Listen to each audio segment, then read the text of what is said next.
ये आयुर्वेदा दिवस जो है हम सबको ज्ञात है कि ये धन्वंतरी दिवस के अवसर पर मनाया जाता था। ये प्रथम बार है कि मंत्रालय की ओर से डिसाइड किया गया कि इसको, चूंकि उस दिन बहुत व्यस्तता होती है, अन्य प्रोग्राम भी रहते हैं, कार्यक्रम बहुत सारे, तो 23 सितंबर का दिन निर्धारित किया गया है आयुर्वेदा दिवस मनाने के लिए। 23 सितंबर, अब इसका कुछ खास महत्व है शायद, जो भी दिन या रात दोनों एक साथ, दोनों की जो लंबाई एक ही होती है आज के दिन, तो इसलिए इस दिन का निश्चय किया गया है कि हर साल अब इसी दिन मनाया जाएगा। तो हर साल जो भी आयुर्वेदा दिवस मनाते हैं उसकी एक थीम रहती है, अलग अलग वर्षों में अलग अलग थीम रही है। इस बार जो आयुर्वेद दिवस की थीम है, Ayurveda for people and planet, यानी कि लोगों के लिए और इस ग्रह के लिए आयुर्वेद, उसमें क्या उसका उपयोग हो सकता है।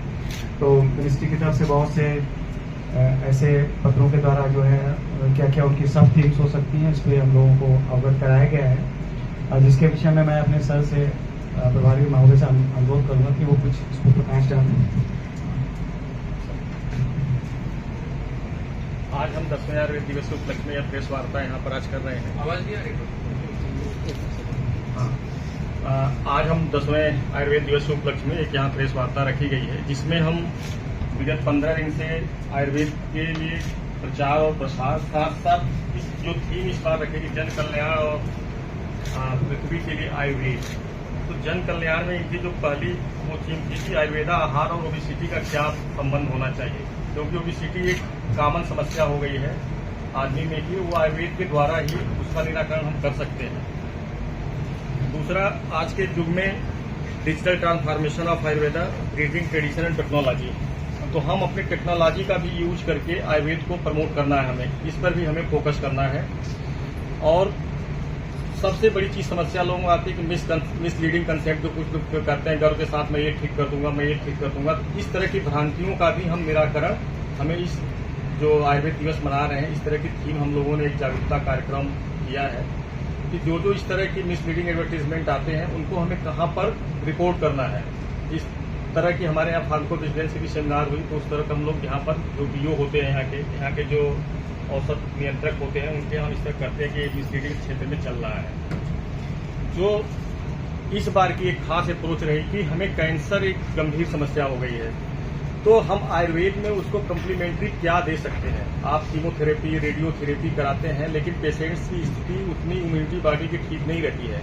तो इसमें यह निर्णय लिया गया कि आयुर्वेद को जो है कम्प्लीमेंट्री अगर ड्रग के रूप में उसको दिया जाए तो उसकी बॉडी इम्यूनिटी को हम बढ़ा सकते हैं। और साथ साथ कैंसर की दवाइयां जो चल रही हैं उन दोनों को अगर कंबाइंड रूप से करेंगे तो काफी मरीजों को फायदा हुआ है।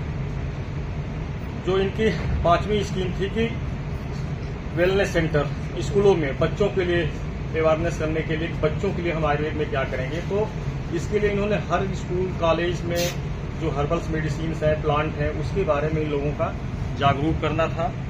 साथ साथ हमें जो वेटनरी हेल्थ के लिए भी उस बार आयुर्वेद में फोकस किया कि हम गाँव में जो पशुओं की बीमारियां होती हैं उनके क्षेत्र में भी हमें काम करना है। तो एक हमारे मेन फोकस ग्रुप थे जो कि आयुर्वेद दिवस के रूप में हम लोगों ने यहाँ पर कार्य किए। इसके बाद मैं आपको बताना चाहूंगा कि जो हमारा संस्थान है क्षेत्रीय आयुर्वेद अनुसंधान संस्थान, ये भारत सरकार के आयुष मंत्रालय के अंतर्गत केंद्रीय आयुर्वेद विज्ञान परिषद नई दिल्ली द्वारा कार्यान्वित है।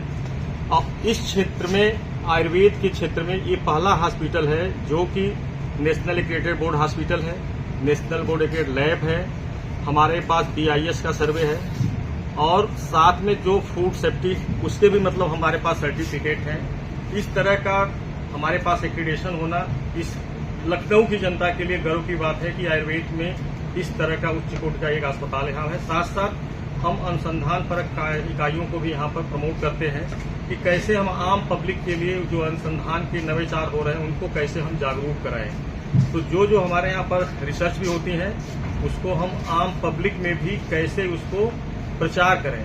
इसके साथ अतिरिक्त हमारे यहाँ जो आउटरीच एक्टिविटी है, एक हम उसमें पहले अपने SC बहुल पॉपुलेशन में करते थे कि उनके यहाँ क्या क्या ट्रेडिशन है, उनके यहाँ कौन कौन से बीमारियां क्यों ज्यादा होती हैं। उस तरह का एक सर्वे और प्रोजेक्ट हमारा चला, women child health care programme. इस बार हम लोगों ने पूरे यूपी का, पूरे देश में एक प्रोग्राम चल रहा है ट्रेडिशनल क्या क्या होते हैं, इस सब चीज़ों को छोड़ के जैसे लखनऊ का ट्रेडिशन क्या है, यहाँ की क्या ऐसी चीज़ खासियत है, इमाम बाड़ा है तो वहाँ इमाम बाड़े का है। इसी तरह से आप श्रावस्ती में चले जाइए तो वहाँ पर बच्चों के संस्कार जैसे जो मंदिर हैं वहाँ पर क्या क्या है, चित्रकूट में लिया गया, बुलंदशहर में लिया गया है, इधर भी एक हमारा क्षेत्र लिया गया है मिर्जापुर के सोनभद्र। तो वहाँ पर ट्रेडिशन हमें ये देखना है कि हर क्षेत्र में आप अगर जाएंगे तो खाने का ढंग अलग अलग है। कोई पूर्वांचल में चले जाइए तो बाटी चोखा बहुत फेमस है, तो अगर आगरा में चले जाइए तो वहाँ की एक आलू की दही की क्या बनती है सब्जी, वो बड़ी फेमस है। तो कुछ इस तरह के ट्रेडिशनल फूड्स हैं, कुछ उसमें रीति रिवाज हैं, तो उस चीज में सब जगह कोई मिलता नहीं था। हम लोग कभी नहीं जानते कि साउथ में क्या बनता है, तो इस तरह के इस बार सरकार ने प्रोग्राम चला रखा है, तो एक जगह ये सारी चीजें हमारे यहाँ संकलित हो सकती हैं। बेसिक थीम इस जो डॉक्टर साहब अब बताएंगे कि हमने इस 10-15 दिन की अवधि में आयुर्वेद दिवस के रूप में जो जो कार्यक्रम हम लोगों को सौंपे गए थे उसमें हमने क्या क्या कार्यक्रम आयोजित किए। मैं डॉक्टर सुरेंद्र जी से कहूँगा कि उस कार्यक्रम के बारे में बताएं। Thank you so much sir. जो हमको निर्देश मिला था आयुष मंत्रालय भारत सरकार की तरफ से और केंद्रीय आयुर्वेदीय विज्ञान अनुसंधान परिषद नई दिल्ली की तरफ से, तो उसके अंतर्गत विगत 15 दिनों से आयुर्वेद दिवस पर विभिन्न प्रकार के प्रोग्राम हमारे संस्थान में चलाए जा रहे हैं, जिसमें मुख्य रूप से मैं आपको मतलब कि संक्षिप्त में बताना चाहूंगा, जन जागरूकता व्याख्यान श्रृंखला है। जो ओपीडी में जितने भी पेशेंट मरीज आते हैं, उनके रिश्तेदार आते हैं, उनको हम जागरूक करते हैं आयुर्वेद के प्रति, और उनको हम बताते हैं कि कौन से ऐसे फूड हैं जिसको वो यूज करने के कारण आने वाले रोगों से रोकथाम में वो लाभदायक होंगे। और साथ में विभिन्न प्रकार की प्रतियोगिताएं भी आयोजित की जा रही है, जैसे आयुर्वेद पोषण आहार से संबंधित प्रतियोगिताएं, क्योंकि अभी आप जानते हैं कि 8वां पोषण माह चल रहा है अभी, और उसके अंतर्गत ये प्रतियोगिताएं आयोजित की जा रही है। साथ में फ्री हेल्थ कैंप भी हम आयोजित करवा रहे हैं। तो अभी जो हमारा एक हेल्थ कैंप अभी चल रहा है सरस्वती बालिका महाविद्यालय में, सरस्वती शिशु